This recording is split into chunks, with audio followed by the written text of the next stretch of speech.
Selamat pagi Bapak Ibu Saudara semua, salam damai sejahtera dari Tuhan kita, Yesus Kristus untuk kita semua. Bapak Ibu Saudara yang dikasihi Tuhan, kita merenungkan firman Tuhan, judulnya ini berdoa ya, judulnya berdoa. Nah, eh, di 1 Samuel 1 ayat 10 sampai 11 demikian firman Tuhan. Dan dengan hati yang pedih ia berdoa kepada Tuhan sambil menangis terseduh-seduh.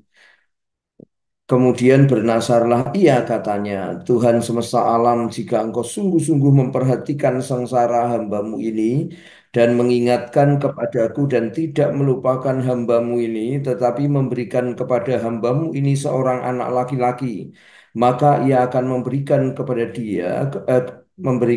dia kepada Tuhan untuk seumur dan pisau cukur tidak akan menyentuh kepalanya.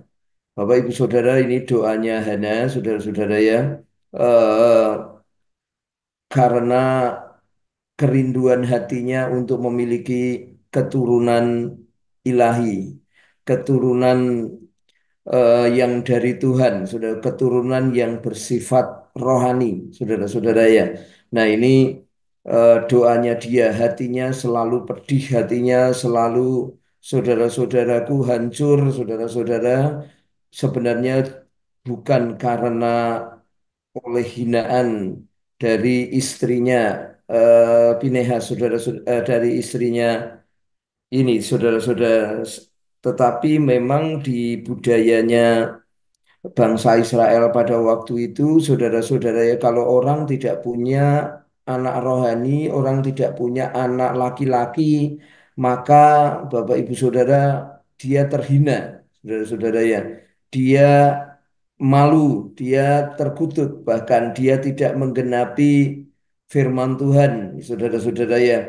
Dianggapnya apa namanya wanita yang tidak bisa memberikan keturunan dan itu sangat direndahkan, saudara-saudara ya.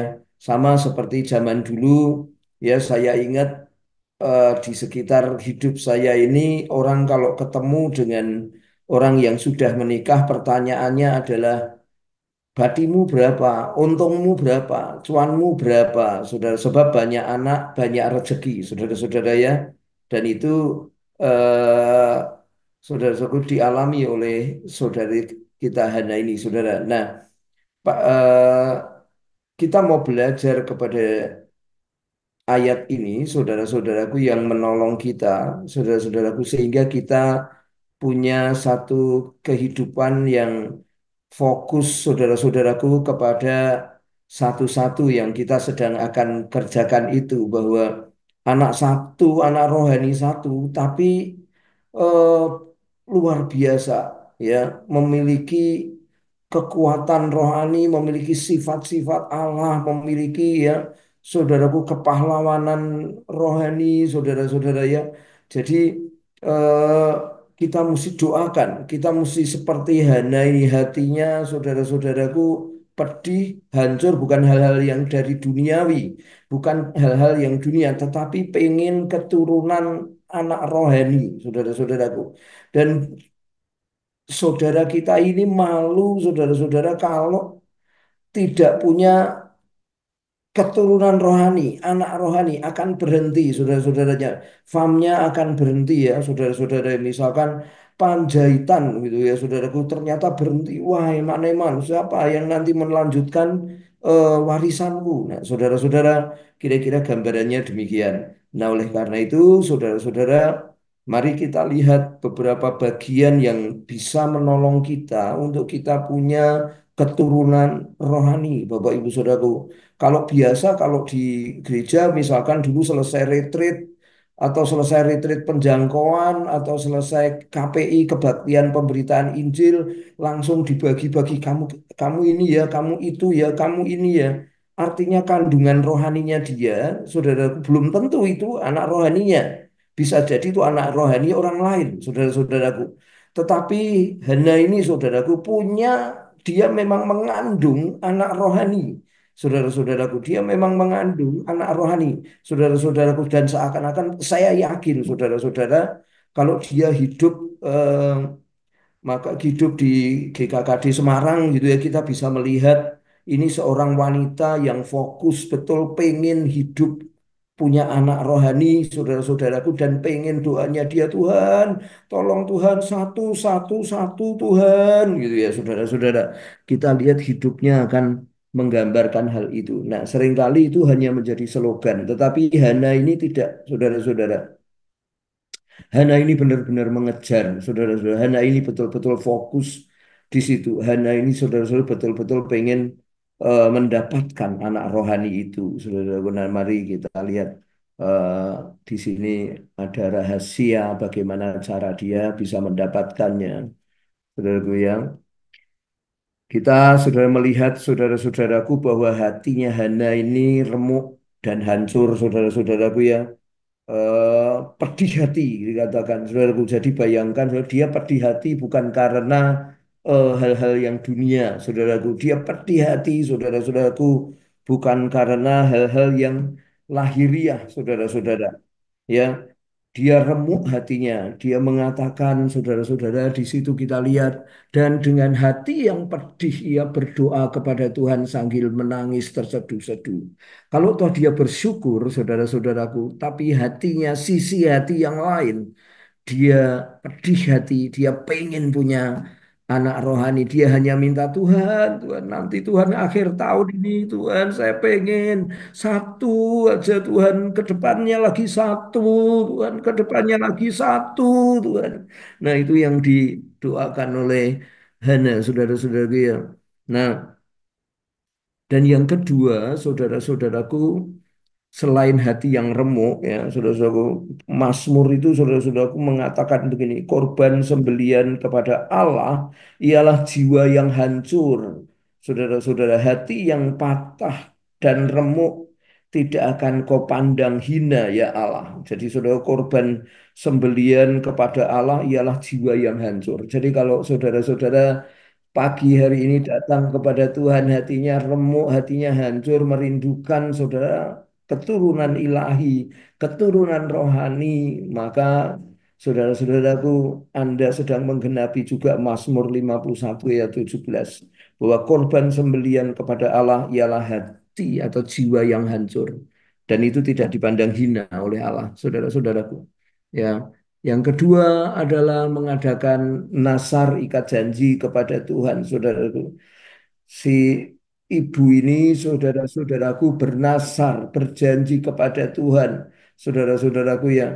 Dia berani mengambil keputusan dan Tuhan melihat itu, saudara-saudara melihat itu sebagai sebuah kesungguhan, saudara-saudaraku dilihatnya ini sebagai sebuah kesungguhan hati, saudara-saudara ya. Karena dia berani, Tuhan, nanti kalau aku punya anak rohani, Tuhan, saya pengen dia ini memberkati Pulau Kalimantan. Misalkan saya pengen dia memberkati, jadi berkat di gerejamu, jadi berkat di keluarganya. Saudara-saudara ini yang di hatinya ibu ini sehingga saudara-saudara dia mengatakan, kemudian bernasarlah ia katanya, Tuhan semesta alam, jika sungguh-sungguh engkau memperhatikan sengsara hambamu ini, dan bla bla bla bla, Bapak Ibu Saudara. Yang ketiga, mengingatkan Tuhan akan hidup kita. Mengingatkan Tuhan, Tuhan, perhatikanlah hidup hambamu ini. Saudara-saudaraku, jadi ukurannya dia adalah Tuhan, saudara-saudaraku ukuran hidupnya dia bukan dari dunia. Wow, tetangga saya sudah punya mobil, tetangga teman saya sudah ini, sudah itu saudaraku nomor sekian, saudara-saudaraku. Tetapi saudaraku, dia ngomong Tuhan ingatlah kepadaku dan tidak melupakan hambamu ini, saudaraku. Jadi ukuran yang hidupnya dia di sini adalah Tuhan itu sendiri. Saudara-saudaraku yang terakhir, Tuhan, saudaraku, kita selalu mengingatkan kepada Tuhan, Tuhan berkatilah kandungan rohaniku. Berkatilah saya Tuhan. Saya pengen punya anak rohani. Saya pengen punya, saudara. Itu yang, walaupun mungkin saudara-saudaraku, si ibu ini cuma saudara-saudaraku yang em, minta satu anak aja, saudara-saudaraku. Yang lainnya nanti akhirnya saudara baca memang dia diberkati Tuhan dengan anak laki-laki. Tetapi saudara-saudaraku, Kita minta satu tapi menjadi imam yang hebat. Minta satu tapi dia menjadi rasul yang hebat. Minta satu tapi dia menjadi nabi yang hebat. Minta satu saudara-saudara tapi dia menggembalakan banyak orang. Saudara-saudara hatinya yang hancur itu saudara-saudaraku. Dia mengingatkan Tuhan, Tuhan berikan aku keturunan ilahi. Berikanlah kepada hambamu ini kata dia firman Tuhan. Seorang anak laki-laki, maka aku akan memberikan dia kepada Tuhan untuk seumur hidupnya dan pisau itu tidak akan menyentuh kepalanya. Saudara-saudaraku, mari kita punya hati yang sedemikian, saudaraku datang kepada Tuhan. Kita tidak lagi, saudara-saudaraku, hati kita biasa-biasa.